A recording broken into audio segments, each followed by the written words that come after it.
গুরুত্বপূর্ণ আবহাওয়ার খবর নিয়ে।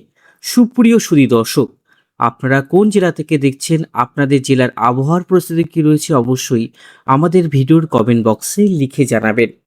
এই মুহূর্তে আবহাওয়া দপ্তরের তরফ থেকে জানানো হয়েছে দফায় দফায় কালবৈশাখী ঝড় বৃষ্টির সম্ভাবনা রয়েছে।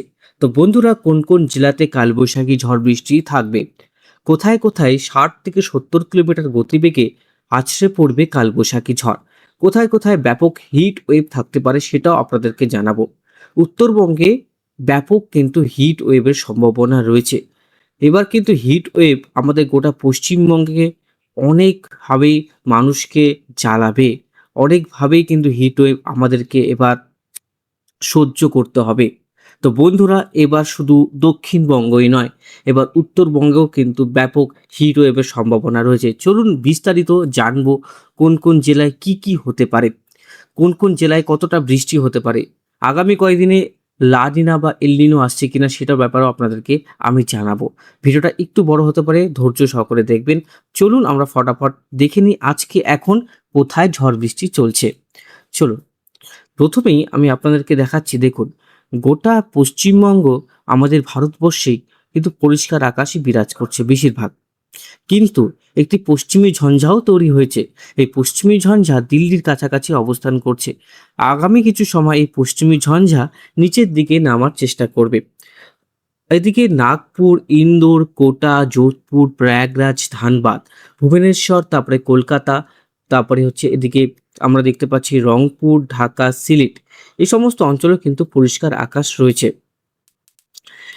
এবার বন্ধুরা, দেখলাম যে কোনো অঞ্চলে কিন্তু ঝড় বৃষ্টি নেই, কিন্তু এদিকে একটি ঘূর্ণিঝড় তৈরি হচ্ছে। এই ঘূর্ণিঝড়টা এইখানটায় অবস্থান করছে। যতক্ষণ না এই ঘূর্ণিঝড় আমাদের এই যে প্যাসিফিক ওশান থেকে একটু সরছে, ততক্ষণ না কিন্তু আমাদের রাজ্যে সেভাবে বৃষ্টিপাত আসবে না। কারণ জলীয় বাষ্প সে নিজের দিকে টেনে নিচ্ছে, কারণ তার যে গতিবেগ সেটা ভাবনা চিন্তার বাইরে। এখনই সে অনেকটাই কিন্তু মোটামুটি নিজের আইকন নিজে তৈরি করে ফেলেছে। তৈরি হয়ে গেছে, চোখ তৈরি হয়ে গেছে ঘূর্ণিঝড়ের। এই ঘূর্ণিঝড় কিন্তু অনেক শক্তিশালী, যেটা জাপানে, আ তাইওয়ানে গিয়ে কিন্তু সে অনেকটাই কিন্তু তাণ্ডব চালাবে বন্ধুরা। তো আমরা এর যে বায়ুমণ্ডলের যে বায়ু কতটা রূপে ঘুরছে সেটা আপনাদেরকে একবার দেখিয়ে দিই। চলুন। বায়ুর ঝাপটাটা আমরা যদি দেখি, তাহলে আমরা দেখতে পাচ্ছি এখন সে ঘুরছে ১৩২ কিলোমিটার প্রতি ঘন্টা। এবার বন্ধুরা, যে একটু সামনের দিকে যাব আমরা, ঠিক রাত ১০টার দিকে সে আরও শক্তি বাড়ালো। বাড়িয়ে সেটা হলো ১৪৬ কিলোমিটার প্রতি ঘন্টা। এবার বন্ধুরা, যদি আমি সোমবারের দিকে যাই, তো সেটা অনেকটাই কিন্তু, যেটা দেখবেন শক্তিশালী হচ্ছে। ১৩৭, ১৪৯, ১৫০ কিলোমিটার প্রতি ঘন্টা। মানে যতক্ষণ না আমাদের এই অঞ্চল থেকে সরছে, দেখুন সব জলীয় বাষ্প কিন্তু দেখুন এদিকে কম জলীয় বাষ্প যাচ্ছে, সব মায়ানমারে যাচ্ছে। আর কিছুটা জলীয় বাষ্প যে আমাদের বর্ষার যে জলীয় বাষ্পগুলো, যে মৌসুমী বায়ু, এটার জন্য কিন্তু প্রভাবিত হচ্ছে। এটা কিন্তু প্রবাহিত হচ্ছে, কারণ এতদিন কিন্তু বৃষ্টি শুরু হয়ে যায়, পাক বর্ষার বৃষ্টি ব্যাপকভাবে শুরু হয়। কিন্তু ঝড় বৃষ্টি হয়েছে, পাক বর্ষার বৃষ্টি ভেবে হয়নি, কিন্তু এখনও কিন্তু কলকাতায় শুরু হয়নি। উত্তরবঙ্গে কয়েকদিন হয়েছিল, কিন্তু এই যে ঘূর্ণিঝড় সেটা কিন্তু অনেকটাই অনেকটাই বিধ্বংসী। দেখুন যে নিজের দিকে সব জলীয় বাষ্প টেনে নিচ্ছে। এর প্রভাবে যতক্ষণ না এই যে এটা সরছে, যতক্ষণ না ল্যান্ডফল করছে, ততক্ষণ কিন্তু এটা পরিবর্তন আসবে না বন্ধুরা। দেখতে পাচ্ছেন?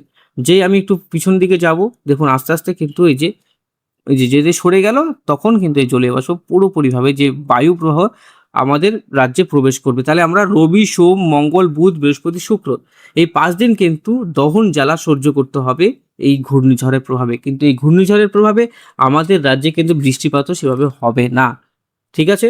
তো চলুন, এই মুহূর্তে কোন কোন অঞ্চলে বৃষ্টিপাত হবে, আজকে হচ্ছে রবিবার। আজকে দক্ষিণবঙ্গের কোন কোন জেলায় বৃষ্টিপাতের সম্ভাবনা রয়েছে চলুন এক নজরে দেখে নিই। উত্তরবঙ্গে তো বৃষ্টিপাতের সম্ভাবনা রয়েছে কিনা সেটা আপনাদেরকে আমি জানিয়ে দিচ্ছি। ভিডিওটাকে অবশ্যই ভালো লাগলে আপনারা সাবস্ক্রাইব করে রাখবেন চ্যানেলটিকে, এবং যারা যারা পছন্দ করছেন শেয়ার করবেন, সবার মাধ্যমে এই তথ্যগুলি পৌঁছে দেবেন। আর দেখুন, যেটা আমার খুব খারাপ লেগেছিল, আমি প্রতিদিনও বলছি যে ৭ জন মারা গেছে। এই ৭ জনের উপরে আমার খুবই, মানে আমার খারাপ লাগছে। কারণ আমরা এতভাবে প্রতিনিয়ত হাজার, হাজার যারা কনটেন্ট ক্রিয়েটর যারা YouTube এ আবহাওয়া রিপোর্ট করে, তারাও তো করছে, আমিও করছি, আমি ছোট হোক কিন্তু আমারও তো কিছু লোক দেখছে, তারা শেয়ার করুন, অবশ্যই ভিডিওটাকে শেয়ার করে সবার মাধ্যমে পৌঁছে দেওয়ার চেষ্টা করুন। রবিবার, দেখুন রবিবার যেটা আমরা লক্ষ্য করব সেটা হচ্ছে পূর্ব মেদিনীপুর, পশ্চিম মেদিনীপুর, পূর্ব মেদিনীপুর, পশ্চিম মেদিনীপুর, ঝাড়গ্রাম এবং ২ চব্বিশ পরগনা, আর এদিকে হচ্ছে আপনারা দেখতে পাচ্ছি মালদা। তাও মুর্শিদাবাদে হওয়ার সম্ভাবনা রয়েছে, পরবর্তী সময়ে আমরা বুঝতে পারবো। কিন্তু আজকে দক্ষিণবঙ্গে বৃষ্টিপাতের সম্ভাবনা রয়েছে, উত্তরবঙ্গে বৃষ্টিপাতের সম্ভাবনা নেই, একদমই উত্তরবঙ্গে সম্ভাবনা নেই। উত্তরবঙ্গের কিছু অঞ্চলে হালকা মাঝারি বৃষ্টিপাত হতে পারে, সেটা আলিপুরদুয়ার, কোচবিহার। আর যেটা বৃষ্টি হবে বন্ধুরা সেটা নর্থ ইস্টেই হবে। আলিপুরদুয়ার, কোচবিহার, গুয়াহাটির দিকেও বৃষ্টি বাড়বে, সেটা পরবর্তী সময়। কিন্তু এই সোমবার, মঙ্গলবার দেখতে পাচ্ছেন, বুধবার, বৃহস্পতিবার একদম দক্ষিণবঙ্গে বৃহস্পতিবারে বৃষ্টি আছে, মঙ্গলবার, বুধবারে সেভাবে কিন্তু অতটা বৃষ্টি নেই, খুব কম আছে। কিন্তু তাও তো বৃষ্টি আছে দক্ষিণবঙ্গে, কিন্তু উত্তরবঙ্গে কিন্তু একদমই নেই বৃষ্টি সেভাবে।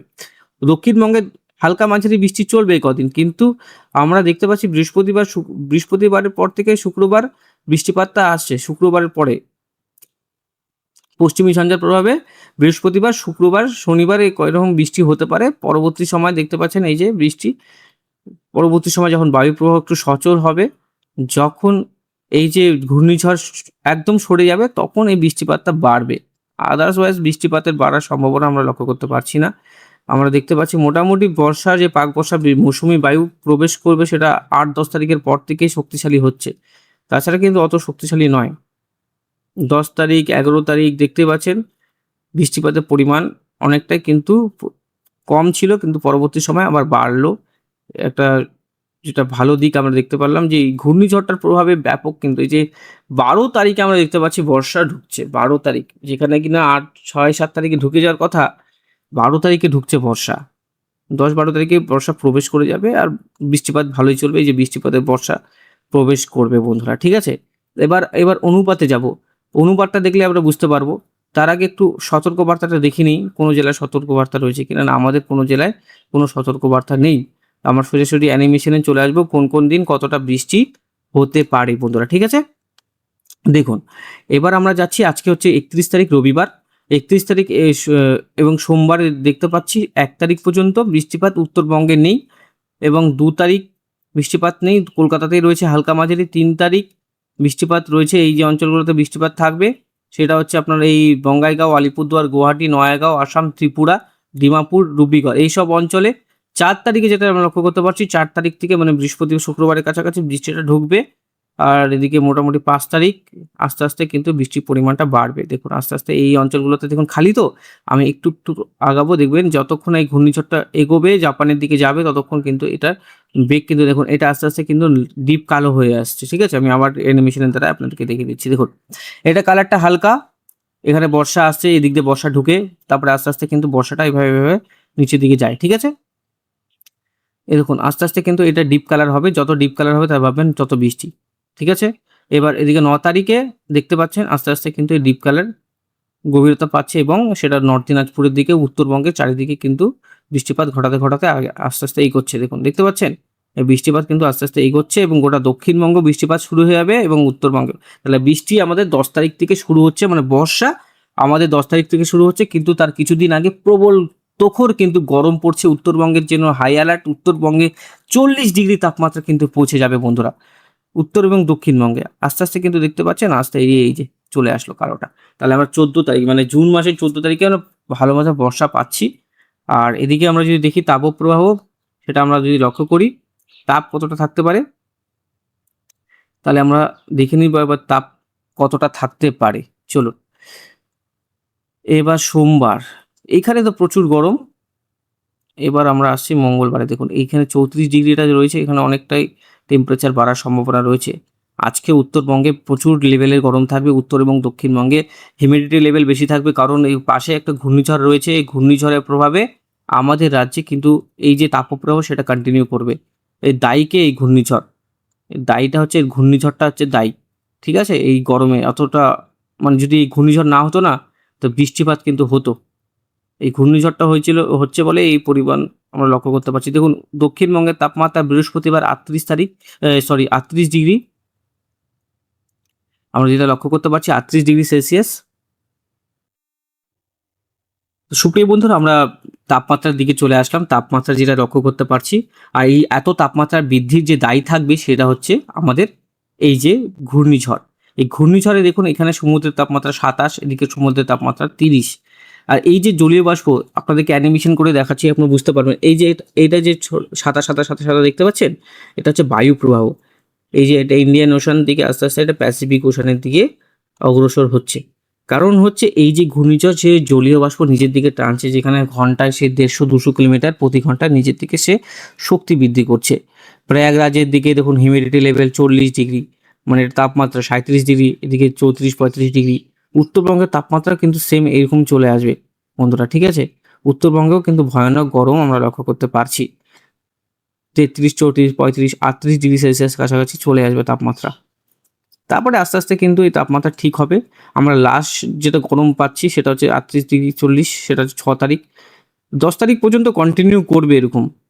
আর বৃষ্টিপাত তো হবেই বৃহস্পতিবারে। যেদিন বৃষ্টিপাত হবে, যেদিনকার মেঘলা থাকবে সেদিনকার তো তাপমাত্রা হবে। কিন্তু আমরা যেটা আইডেন্টিফাই করতে পারছি, ব্যাপক তাপপ্রবাহ আসতে চলেছে গোটা পশ্চিমবঙ্গে। তো আমরা সাবধান থাকবো। চাষি ভাইদের একটা অ্যালার্ট দেবো যে দক্ষিণবঙ্গের ক্ষেত্রে হালকা মাঝারি বৃষ্টি পাবেন। উত্তরবঙ্গের শুধু আলিপুরদুয়ার কোচবিহারের দিকে হালকা বৃষ্টি পেতে পারেন, কিন্তু তাছাড়া এই উত্তর দিনাজপুর দক্ষিণ দিনাজপুরের দিকে সেভাবে বৃষ্টিপাত হবে না। ফলত এখন এই জায়গাগুলো শুকনোই থাকবে। 37-38 ডিগ্রি কাছাকাছি তাপমাত্রা পৌঁছে যাবে। তো এই জায়গাগুলো আমরা ফলো করবো। দেখুন প্রয়াগরাজের তাপমাত্রা 42 ডিগ্রি সেলসিয়াস, মরুভূমির তাপমাত্রা 42 থেকে 43 ডিগ্রি সেলসিয়াস। তো মরুভূমিকেও হার মানাচ্ছে কিন্তু উত্তরপ্রদেশ।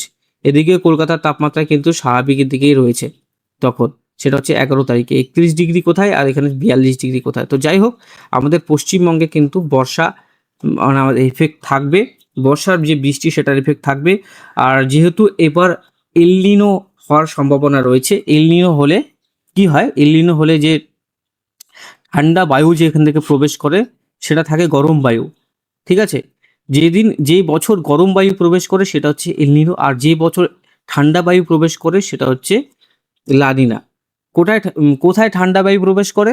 দেখুন এই যে প্যাসিফিক ওশান থেকে এই যে ঠান্ডা বায়ুগুলো প্রবেশ করে কোথায়, এই ইন্ডিয়ান ওশানে। এখান থেকে সেটা আবার ময়েশ্চার নিয়ে আমাদের এখানে বর্ষা কিন্তু ঘটায়, ঠিক আছে। এটা হচ্ছে ব্যাপার। আর আপনারা যদি জানতে চান লা নিনা এল নিনো কী রয়েছে, তার বিস্তারিত কী, তার অবশ্যই কিন্তু আমার কমেন্ট বক্সে লিখে জানাবেন।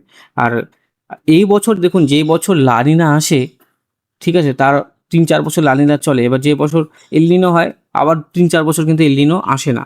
তো এবার কিন্তু এল নিনোর 90% সম্ভাবনা আছে তৈরি হওয়ার। কী হয়, একবারে কিন্তু শুকানো হয় না, একবারে কিন্তু যে বর্ষা আটকে দেয় সেটা না, বর্ষাটাকে কমিয়ে দেয়, যে বৃষ্টিটা আসে সেটা কমিয়ে দেয়। এটাই হচ্ছে এল নিনো, বুঝতে পারলেন?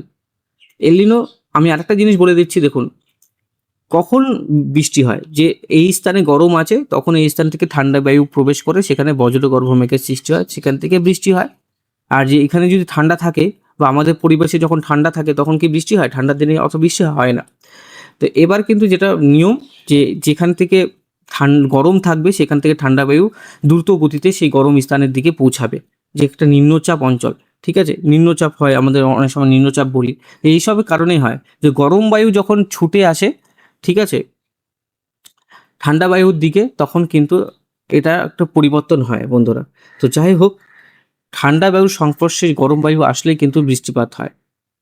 আর এই জায়গাটায় মনে করুন গরম রয়েছে জল, এই জায়গাটা গরম আছে, এই জায়গাটাও গরম আছে, তাহলে কিন্তু বৃষ্টিপাত হবে না। ওটাই হচ্ছে এল নিনো, বুঝতে পারলেন?